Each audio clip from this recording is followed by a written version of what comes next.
Aujourd'hui, on a une chance inouïe. Franchement, je suis comme un ouf parce que c'est une voiture que je conduisais quand j'étais petit sur PC. Salut ses amis, j'espère que vous allez bien. Salut à tous. On se retrouve avec Cédric, comment tu vas? Et ouais, bien et toi? Bah super. Cédric, on a déjà perçu sur le podcast avec Seb de l'année. Exactement. Qu'on avait fait ensemble. Exact. Ou sur les autres, hein, qu'il fait sur sa chaîne aussi, en parlant de Seb. Exactement. Tu peux rappeler tes réseaux quand même rapidement avant de commencer cette présentation qui est waouh.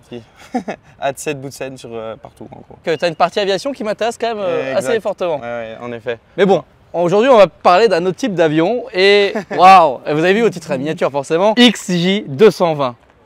Alors peut-être que les gens, c'est une classique que vous connaissez ou peut-être pas, mais moi, elle me parle énormément parce que je jouais, comme je vous l'ai dit il y a quelques secondes, à Need for Speed 2 sur PC. Je pense qu'on a tous découvert cette voiture sur ce jeu. En tout cas, notre génération, je pense que c'est la voiture qui a un peu marqué le jeu en même temps. Aussi. On a avec la F1, la F50, enfin bref, il y avait tellement, ce jeu était tellement ouf. Je te jure, voir ça dans la réalité parce qu'il faut quand même rappeler une première chose. Combien il y en a eu de produits dans le monde? Les gens disent 280 à peu près. Moi, celle-ci, c'est le numéro 291. Donc moi, je me fie à ça. Moi, je vais dire 291. Je vais te donner les chiffres exacts de chez Jaguar, je les connais. Moins de 300. Voilà, c'est ça, moins de 300. Donc c'est ultra rare. Et puis, bon, bah, je suppose qu'il y en a certaines qui n'existent plus sur cette terre parce qu'elles ont dû être crachées. Donc voilà, on est sur une voiture où il y en a moins de 300 dans le monde déjà, c'est exceptionnel. Tout comme les spécifications techniques de la voiture. Quand ils l'ont annoncé, elle allait sortir en V12 Atmo. Et puis 2 ans après, quand Jaguar l'a sortie, elle est sortie en V6 biturbo. C'est-à-dire que les mecs ont fait une annonce, la voiture sort, pas du tout la même chose. Pas du tout. C'est quand même ouf. Il y a eu énormément de points qui n'étaient pas ceux auxquels ils avaient promis à la clientèle d'abord. Ils avaient promis un plus grand aileron, des looks un peu plus sportifs. Après, ils ont fait plus dans l'aéro puisque c'était la voiture pour faire le record du monde de vitesse qu'elle a obtenu. Elle s'appelle XJ220 pour ça d'ailleurs, parce qu'ils voulaient atteindre les 220 miles per hour. Quelque chose qu'ils n'ont jamais atteint. Encore un autre petit mensonge de la maison. C'est chiant. C'est dommage, mais bon, c'est comme ça. Elle a atteint à peu près 217. C'est déjà pas mal. Non, bien sûr. 3 miles près, j'ai envie de te dire. C'est bête d'ailleurs, c'est dommage quand même. Ouais, absolument. Et en fait, elle a été battue 1 an après son record de vitesse par la mythique et inoubliable McLaren F1. Forcément. Alors, qui est aussi une voiture exceptionnelle que si un jour on a l'occasion de présenter sur la chaîne, ça serait trop fou. Présenter en fait toutes les voitures de Need for Speed 2. Les jeux vidéo ont fait que, on voit pas, mais il y a la Krone qui est juste derrière, il y a un yacht, il y a les poteaux. D'ailleurs, en parlant de yacht et de poteaux, effectivement, on est aussi, je pense que vous l'avez compris, à Monaco. Et ouais. Le jour après le Grand Prix. Exactement. En plus, c'est vrai que tous les paddocks sont en train d'être démontés juste derrière. On a réussi à trouver une place pour venir ici. Le désordre. Ça, c'est dingue. Et cette voiture est autant dingue, quoi. Ouais, elle est magnifique. Tu veux que je t'ouvre le capot moteur? Eh ben, écoute, avec grand plaisir. Merci en tout cas, vraiment Cédric, c'est incroyable parce que si on peut partager la passion, c'est ça qui nous fait le plus plaisir. Il n'y a pas longtemps, j'ai pu filmer une Veyron de près. Ah ouais. Aujourd'hui, ça. Enfin, waouh, la chaîne, elle prend une direction incroyable. Grâce aux connaissances que j'ai, tu vois, que ce soit toi ou des potes. Ta chaîne touche un peu à tout au niveau des classiques et en plus au niveau des modernes, tu as vraiment un peu de tout, c'est ça qui est génial. Ah, ce que j'aime bien, c'est vraiment des choses très spécifiques, tu vois. Là, tu avais une Cobra, ça a déjà été présenté sur les chaînes, ça m'a fait un road trip avec. Mais ça, alors il y a la chaîne de GDB, je voulais aussi saluer, qui ont fait un très beau sujet sur cette voiture. Et je pense que si vous voulez en apprendre plus sur l'histoire de cette caisse, je vous redirige. Alors c'est pas parce que j'ai la flemme ou Cédric la flemme de raconter, mais on donnera quelques données. Mais si vous voulez vraiment en apprendre plus sur cette voiture, leur vidéo est vraiment géniale là-dessus. Elle est très, disons, très détaillée. Voilà. Très détaillée. Donc c'est parfait, tu vois, c'est là, on est vraiment sur la suite de cette vidéo en quelque sorte, où on voit la voiture dans la réalité. Et ça, c'est quand même vachement cool, voilà. Donc le fameux V6. Ouais. Qui, bon, c'est assez impressionnant parce que tu te dis, il y a énormément de place dans le compartiment moteur, mais c'est parce qu'au début, elle était designée pour ce V12. Donc ils avaient besoin de faire la place. Bon, maintenant, tu vois, la boîte, elle va vraiment jusqu'au bout. Je veux dire, il n'y a pas de question à ce sujet-là. Et par contre, il y a un point magique sur cette voiture, c'est le coffre. Je vais te dire, dans le coffre, il y a la place pour 2 pizzas. 2 pizzas? C'est tout. Vas-y. Tu vas. C'est important, attends, quand même le minimum vital sur Terre. Ouais, à Monaco, donc GT4, M4. Ah, il est derrière le coffre. Ouais. Non, mais me dis pas. Ah, par contre, ce qui est bien, c'est que tes pizzas sont encore au chaud. Vraiment taille pizza. Mais non. C'est insolent. Ah ouais. Je sais pas ce que tu mets là-bas des pizzas, je te jure. Je vois une mallette à la limite, mais bon. Enfin oui, c'est une mallette. Faut qu'elle soit angulée des documents. C'est ça. Puis bah forcément, il fait super chaud, vous vous doutez bien. Là, il fait. Bah là, t'as pas beaucoup roulé. Il juste derrière le moteur. Donc 2 pizzas, tu approuves? J'approuve. Quelle pizza? On va faire une Regina. Ah, belle. Ouais, bah écoute, de Regina, voilà, parfait. Exact. Elle est tellement basse. Enfin, toi, tu fais 1 m combien? Moi, je fais 1m88. Elle t'arrive à la moitié. C'est vraiment très très bas, quoi. Toujours. Et c'est ultra large. Ouais. C'est un vaisseau, comme tu disais. C'est très large, c'est très long. Alors si tu as l'habitude de rouler dans certaines voitures, type une Lamborghini Aventador ou Murcielago, tu as peut-être un peu d'expérience avec les voitures larges et longues, mais ça c'est encore un autre niveau. Surtout voiture des années 90, angle de braquage presque inexistant. Et toi tu roules la Monaco avec quoi, t'es ouf. Ouais bah disons que l'embrayage il prend un coup, il faut quand même faire attention. On essaye de sortir directement de Monaco d'habitude pour pouvoir rouler avec. Mais oui c'est sûr qu'à Monaco ça souffre énormément les voitures avec embrayage, c'est pas fait pour ça. L'avant de la voiture. Ouais, qui est autant mythique que toutes les formes. Toutes les formes de cette voiture sont mythiques, les jantes aussi, tout, enfin c'est trop fou. Petit show des phares. Avec grand plaisir. Hoppa. Voilà.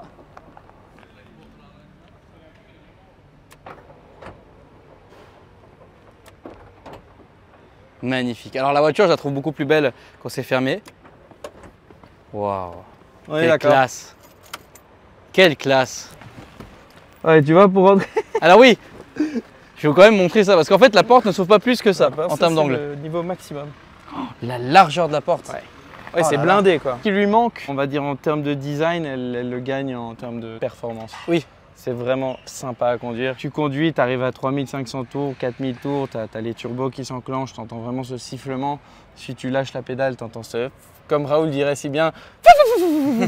Tu fais très bien d'ailleurs. T'as vu ça un peu? Ouais. C'est incroyable comme voiture. Enfin disons en termes de plaisir, ça t'en procure encore énormément comparé aux voitures d'aujourd'hui on peut dire. Ah oui, numéro 291 d'accord. Ouais. Et encore on a du cuir, du suède. Ouais. Et ce qu'il y a d'incroyable, c'est regarde l'épaisseur de ces sièges. Ils sont très confortables. Et ça je connaissais pas, tu vois. Ouais, le petit sunroof, très sympa. Là, tu es sur un exemplaire, elle a 26 000 km à peu près. Elle n'a pas roulé énormément. En fait, son propriétaire l'a roulé de Suède jusqu'ici il y a une semaine. Ah ouais? Le mec, il a fait un road trip avec une XJ220 de plus de 2000 km. C'est insolent, ouais. Moi, il me l'a dit, moi j'étais là, mais incroyable. T'imagines? Mets-toi dans le contexte, t'es sur l'autoroute tranquillement avec ta famille et t'as ça qui te dépasse. Tu vois ça qui passe, Moi je bug, je pense que je rentre dans le rail direct. J'avoue. Waouh. Bah, l'autre jour on roulait dans Monaco, comme je te disais, on était derrière Lando Norris dans sa nouvelle 765 LT. On était derrière, on se faisait des petits signes et lui il adorait la voiture, il nous a fait des thumbs up et tout pour apprécier. Bon, quand Lando Norris te fait les pouces en l'air, bon bah c'est je pense pas mal. Ça veut dire que t'es pas mal barré quoi. Ah bah clairement. C'est sympa, c'est une voiture qui procure encore beaucoup de plaisir aux gens qui la voient. Ça force un peu le respect à certains niveaux, tu vois. Oui, clairement. Les connaisseurs connaissent, ceux qui connaissent pas, ils sont là, waouh, mais qu'est-ce que c'est que ça? Ah bah c'est sûr, parce que encore une fois, il faut vraiment, je pense que vous vous rendez pas compte, là, c'est très bas, c'est très large, c'est très long, ça a des formes très élégantes, anciennes. Enfin, la voiture est élégante en fait, elle n'est pas provocatrice. C'est ça que j'aime beaucoup. Et alors selon toi, et ton œil vraiment pour ma part très expert, comment tu pourrais décrire cette voiture? L'aéro avant tout pour l'époque, disons que c'est plus aussi performant aujourd'hui bien sûr, mais l'aéro avant tout en termes de look et puis en termes de performance, tu vois, elle a été annoncée en V12 Atmo, j'aurais bien aimé voir ce que ça donnait ça aussi, tu vois. Mais un petit swap si tu veux. Ouais, voilà, ça serait tout bien. Avec ce qu'ils ont sorti, la puissance y est, ils ont vraiment réussi à pousser ce moteur, je crois qu'il y a à peu près plus de 540 chevaux. Si je ne m'abuse. Non, c'est une voiture performante, aérodynamique, pas pratique en ville, donc ça, oubliez. Mais disons qu'elle devient très amusante à partir de 140 km/h, bien sûr sur route fermée, avec, en Allemagne, voilà, bien sûr en Allemagne. C'est très performant à partir de 140. Avant ça, tu t'amuses, mais c'est un peu un petit veau quoi. Mais écoute, je pense qu'on a bien discuté autour de la voiture. Absolument. Est-ce qu'on n'irait pas dedans la voiture? Écoute, why not? Ah mais là tu sais que tu me fais un vrai kiff là. Ouais. Mec, bah t'es un peu geek comme moi, t'as la chance d'avoir des voitures comme ça. Quand le gars m'a dit écoute, je veux vous descendre cette voiture, surtout parce qu'on va l'avoir au salon Top Marque aussi, tu me fais un des plus grands plaisirs au monde. Et ça fait partie aussi de ses propriétaires, tu les rencontres une fois, tu as un bon feeling et le gars il te donne les clés, il te dit conduis-la le plus possible. Je veux que la voiture soit vue. S'il te plaît, moi je vous fais confiance, faites ce que vous voulez, amuse-toi. Trop bien. Voilà les clés de la voiture. Donc ici une clé verte, donc ça c'est pour ouvrir les portes. Et la clé noire, c'est pour démarrer le moteur. Donc il y a deux tailles différentes, hein, vous voyez. Très marrant. Et là, on va vous faire un start.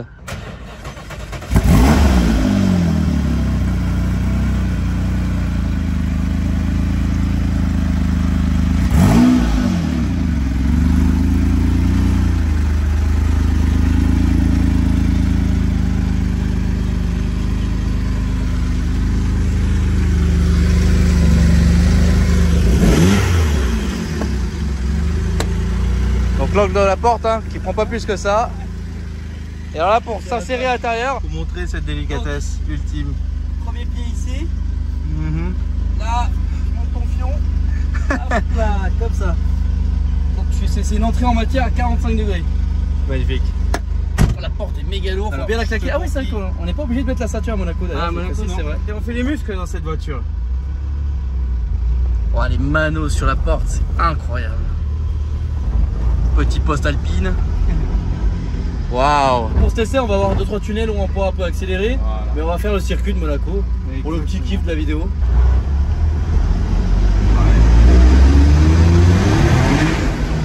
Wow. Ah ouais. Déjà qu'il y a quelque chose quoi. Comment c'est large. Quand les turbos ils entrent, c'est impressionnant. Vraiment. Tu sens cette poussée en plus, incroyable.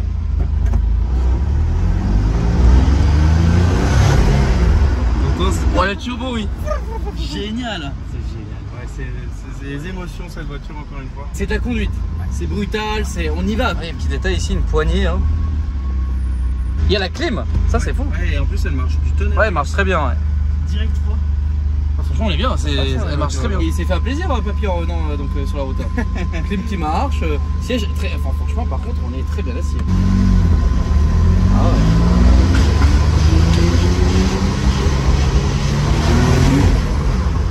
Oh, voilà, mec. Alors, l'aiguille, j'aime bien. T'as accéléré, l'aiguille, elle a fait comme ça. Ouais. Elle est un peu confuse. Ouais, elle sait plus trop où aller. Le fameux circuit. Et voilà, nous entrons après le virage de la Rascasse. Sur la ligne de départ. Ce bruit c'est une expérience de folie. J'ai jamais entendu un son comme ça parce que c'est vrai que ce moteur là, waouh. Franchement, c'est incroyable. Tu verras dans le tunnel. Ah ouais. C'est là où ça résonne. Ce que j'adore, c'est tous les gars qui travaillent ici. Avant, je suis passé avec la voiture avant et ils te regardent tous, ils te font tous un pouce en l'air. Ça les rend heureux à la limite de voir des voitures comme ça. Peut-être qu'ils jouent aussi les Sport Speed. Ah et voilà, ça doit être ça. D'office. Non mais c'est beau, tu sais, moi c'est ça que j'adore dans les voitures aussi, c'est le partage de l'expérience et te rendre des gens heureux via juste voir une pièce quoi. Là, par exemple. Ouais bah oui, il était méga content. On passe au casino aussi. Ouais. Ah c'est beau. Je ne suis pas GMK mais en fait ça me fait aussi une petite dédicace aussi à GMK forcément, qui d'ailleurs fait gagner une R6 en ce moment. Ah, mais ouais, c'est assez ouf comme bon, c'est fou parce que c'est vrai que quand je me balade à Monaco et là faire une vidéo à Monaco, moi automatiquement je pense à lui quoi. Merde. Oh là là. Waouh. Wow. C'est relativement plaisant. Waouh. Sensationnellement parlant, même en tant que passager, tu ressens quelque chose de très différent. On n'a pas dépassé les 50 km/h. Une fois que tu apprends à conduire cette voiture, je dois dire, ça te met peut-être une bonne demi-journée à la comprendre. Une fois que tu as compris, c'est juste plaisir maximal. Mis à part les petits arrêts où tu dois appuyer sur l'embrayage et désembrayer et les petites choses comme ça, quoi, tu vois. Ouais. Bonjour. D'ailleurs, je tiens à dire que la police de Monaco est super sympa et qu'ils m'ont fait aussi un badge pour la Crone. Ah ouais? Ouais, hier. Oui, je parle français. Ouais. Pardon? Je l'ai. Elle est là. Merci beaucoup, monsieur. Bonne journée. Ça, c'est bon. T'as vu ça? La plaque à l'avant, voilà. Ouais, c'est ça qu'il n'y avait pas de plaque à l'avant, ouais. Oh. Je dépose sur le tableau de bord en mode c'est bon, et le gars? Ah bah c'est parfait, bah, je m'y attendais pas honnêtement. Ici en termes de manos, qu'est-ce qu'on en a? L'heure, batterie, voltage, le boost, ça c'est quand t'as les turbos qui ouais. s'activent. Tu es tellement secoué que tu vois rien. Oui, c'est bizarre parce que ça veut dire que tu accélères et tu regardes comme ça pour aider à ta pression du turbo, c'est spé. Le rotor va à 360, ouais. 7000 tours minute pour un turbo, c'est pas si mal. C'est pas dégueulasse. C'est pas dégueulasse du tout. Ça m'excite beaucoup. C'est vrai que c'est une voiture très atypique. C'est magnifique ça. Tout est vraiment fou. Ça aurait été dingue que tu puisses enlever le toit. Ça aurait été fou. En mode F50 quoi. Ouais, clairement. Ça aurait été... Voilà, la vue du rétro aussi les gars, c'est... J'ai l'impression de regarder dans le rétro d'une planche à repasser. C'est vraiment comme ça là. C'est joli bandit ça. Ouais, c'est une très belle planche à repasser. Magnifique. Ah, là forcément elle est spotée. Maman, regarde dans quelle voiture je suis. Elle n'y connaît rien. Grande question. Combien cote la voiture aujourd'hui? Alors, un bel exemple comme celui-ci, peut-être un peu moins kilométré, ça tourne dans les 550 000, je direct. Alors désolé, je vais dire seulement, mais seulement, ouais, voilà. Moi aussi j'ai eu la même réaction. Je pensais que ça valait au moins 2 millions, ouais. Ou 1,5 million. On pourrait s'y attendre, mais en fait c'est une voiture qui a été un peu oubliée. Ok. Et bon, étant une anglaise, ça peut arriver d'avoir quelques petits soucis mécaniques qui peuvent coûter un peu cher à la réparation. Toutes les 2 semaines, mais ouais. Exactement. Mais sinon, non, pour moi, c'est un peu une caisse qui a été oubliée comme ça. Elle aurait peut-être dû suivre la cote de certaines autres, mais voilà, elle est restée autour des... Donc c'est déjà beaucoup, 500 millions. Oui, bien sûr. Après, il faut quand même se remettre dans le contexte. On est dans une voiture du début des années 90, à même titre qu'une F50, qu'une F1, et ces voitures-là aujourd'hui. Alors d'ailleurs, est-ce qu'on peut dire les concurrentes de cette voiture tout en observant ce qu'il y a au casino. Voilà. Mais t'as vu les gens qui sont sur la Chiron, ils se tournent ici maintenant. Ouais, c'est vrai que c'est vrai. Marrant à constater.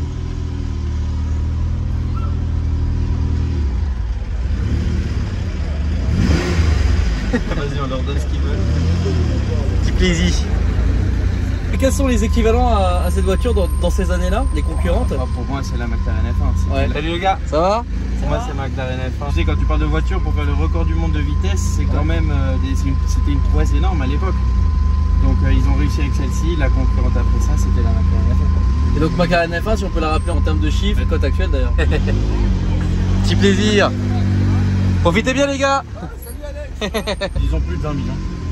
Ça va de celle de Mr Bean qui a été crashée, donc Rowan Atkinson. La voiture elle a été crashée 3 fois. La voiture s'est vendue 17 millions. Waouh. Quand même. Je crois que c'était 11 et puis elle a été revendue encore une fois là, récemment 17. Et une McLaren F1 normale, tu penses à 20, 22, 27 pour les plus belles. Et F50 à peu près F50, moins, 5 millions aujourd'hui. Donc ouais. Quand même une caisse dans laquelle on est qui a un bon rapport qualité-prix pour ce que c'est. Absolument, ultra performant quoi, comme voiture. En plus. Ouais. Est-ce que tu as quelques petits chiffres là? Le V6 biturbo de, si je m'abuse, 3,5 litres, t'as plus de 500 chevaux. C'est tout ce dont t'as besoin. Enfin, je veux dire en termes de puissance, le torque, bon c'est une voiture ancienne donc c'est pas non plus 1000 Nm de torque. Non. Mais t'as tout ce dont t'as besoin. Imagine t'es dans les années 90, t'as ça quand même. Oh là là. Faut quand même se dire qu'il y a des mecs à l'époque qui avaient ça normal quoi. Voilà la partie de plaisir. Là ça va être beau. Ah, voilà. Pour le coup on a le champ libre.